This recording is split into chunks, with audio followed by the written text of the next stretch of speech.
At Medable, we are really trying to make research available, accessible, inclusive for everybody and every biology. You probably all know this massive $320 billion affordability gap that we all have to address. The challenges to making each scientific product can cost us $2.6 to $6.6 billion. And one of the things that we're trying to do as we grow decentralized trials and enable it to sustain is to think through not just the operational cost, which is significant, but also how is it that we evolve the experience, that we globalize, that we amplify the science for the long run. More than half of the U.S. population by 2045 is going to be Hispanic, Asian, Black, not the non-Hispanic white anymore. And many of you know that today, 83% of the population participants in trials are in fact white. So this inclusivity, the point of inclusivity is a key one to how we design, how we build our platform, how we make it accessible to the world. Today, Medable's platform is powered enough that we could, in fact, put every human being and their data and their clinical data on the platform. It's powered to now configure therapeutic clinical trials across all therapeutic categories, like my colleagues have mentioned. So in theory, clinical trials can be accessible to all. And while today there's various versions of these, some decentral, some which amplify the sites with remote technologies, Medable has been able to also execute fully virtual trials end to end, completely changing the patient experience. I'm talking about the third bullet here, changing the experience. One of our attributes, our areas of focus, our areas of investment is in human-centered design around the product, around our platform, around everything we do. We believe that we can leapfrog the trends actually by focusing just on that need, by moving treatments up into the paradigm of the patient journey. The human longevity means more patients exist today that will need more trials. The nuance of the science, the complexity of the science, new modalities and niche populations mean there are hundreds and thousands of more trials that we have to test on. This just makes it, impossible for us not to consider the technology evolutions and adaptations. So while the pandemic had essentially provided momentum to all clinical trials from a decentralized and digitization perspective, what we see in the future is the opportunity not just to sustain this growth, but to make it much broader, not just about the clinical research, but about research in general, not just about bringing the technology to a site or to the trial or making it virtual, but bringing it to the home. One of the massive reasons for our trillion-dollar health burden is because we don't diagnose patients early enough. In some of the case studies I'll share, one of our emphasis is while we can support clinical, decentralized, digital, hybrid, whatever your favorite word is, for trials across the entire paradigm, our emphasis on doing it earlier. When we do something earlier on the clinical spectrum, we have the greater chance to improve the patient outcome for all. And so that brings us to the science and the better healthcare. Bringing decision-making upstream, pre-screening patients with remote tools, finding them with predictive analytics because we've got 1 million patients interacting with the platform, enables us to make what was something esoteric actually accessible. Those are some of the principles of what we believe are going to be elements of the future in terms of clinical trials and decentralized trials, but also are critical to our mission collectively as colleagues and as an industry. What have we done so far? So in the last many, many years, when I say many, that's only 5 in context of our industry, that's very little. We're still babies, so we are learning. Medable, the opportunity to engage with 1 million patients, to conduct over 150 DCT, hybrid, and fully virtual trials in total, bringing them to more than 60 countries in development and over 60 languages. We're able to understand what the patient needs in a different way.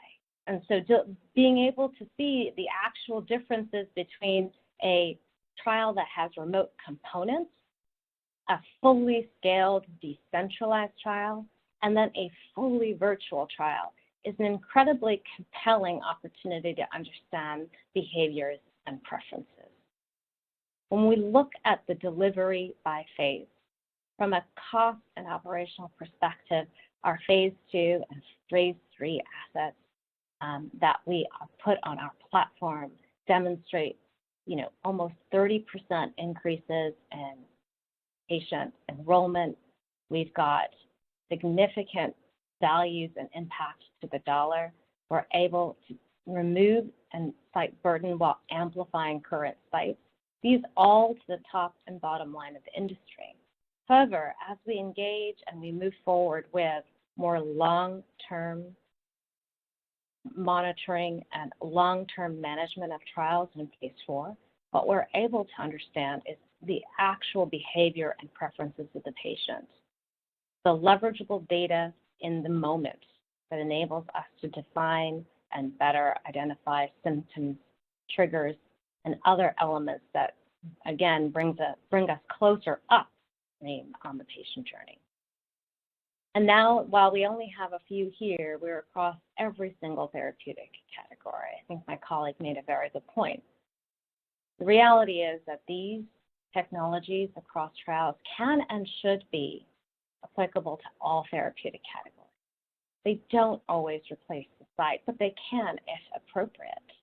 And it's really customized. It's supposed to be customized to the need of that particular trial, the particular endpoints that need to be captured, and the outcomes that must be measured for efficacy and safety. So I choose this example because, again, our focus, of course, is end-to-end, but it's also about ensuring that the overall health burden is managed, and bringing technologies in earlier is one of the best ways to do that. By digitizing the process, we were able to remotely screen 11,000 patients for an extremely rare genetic variant.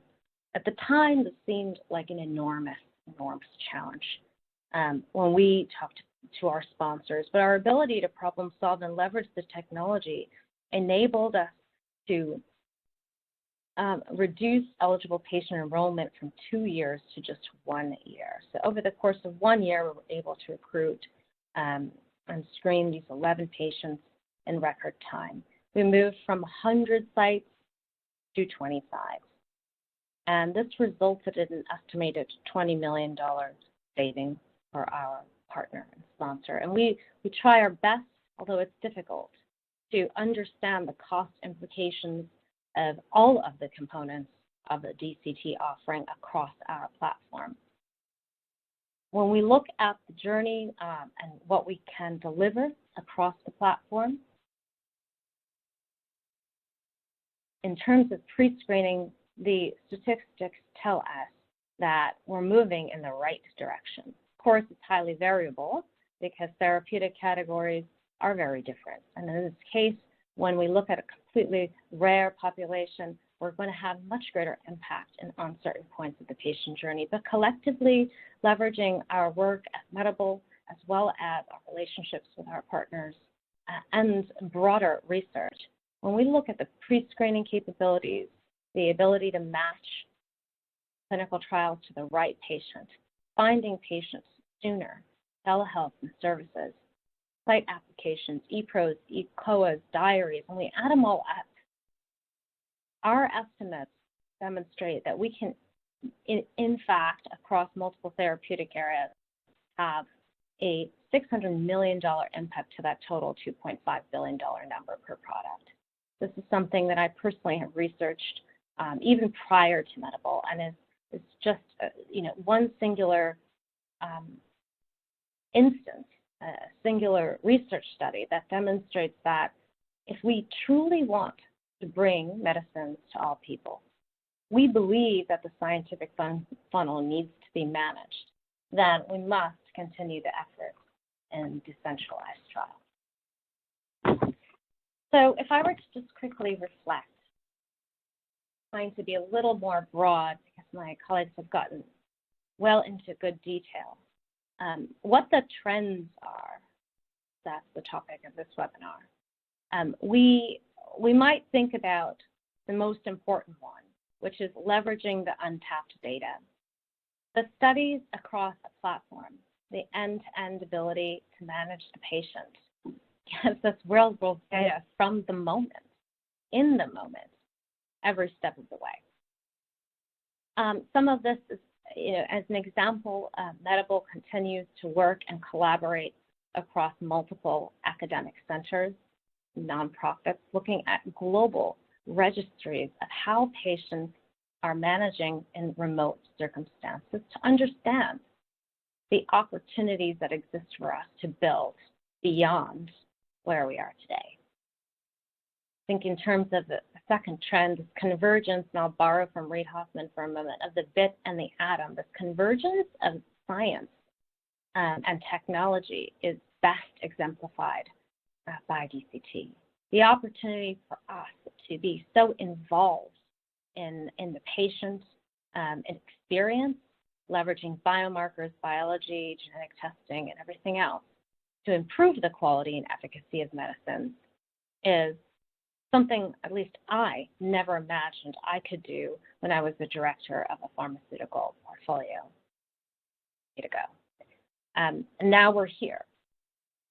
What remains to be seen is how we partner and progress the regulatory learning around the platforms and around the protocols that are necessary for us to customize for the patients and therapeutic categories. A simple example is how we at Wearable look at the schedule of events. Sure, many of you have read schedules of events. The opportunity to simplify, the opportunity to clarify and automate gives us just a simple example of how we can take things even to the next level and design for success. Next, I would say the globalization is our greatest challenge. We all, our colleagues on this line and on this team, have global businesses, but really most of our work has been focused in the U.S. And at Wearable, we are expanding across the EU, and we are testing how we will be operating, who will we be partnering with, and what are the changes at the country level that need to happen for us to bring the self, the home, and the site all together to amplify DCT. And then as already mentioned, the ecosystem, it's not us alone that can do this. We can't do this by ourselves. We actually have to partner with industry, with regulators. And so how we do that to amplify our platform is going to be critical. And of course, finally, enablement. Wearable recently has launched a certification program, a learning program that optimizes our overall industry, the industry's role as it transitions. Most of our colleagues are looking at R&D transformation. How do we improve drug discovery, clinical development, and overall R&D? Well, we now think that we have a role to play here. We have a role to play in the shifting of the mindset and the upskilling of the workforce, and in fact, enabling DCT, because we can't do it ourselves. We have to be humble enough to acknowledge that. So with that, I give the time and the microphone back to Ben. And again, thank you to Catalent and Fierce Biotech and our colleagues on the line for supporting this incredible space. And it's really impressive growth, and we are here to ensure that it continues. Dan, thank you so much. Just a quick reminder, if you want to send us any questions,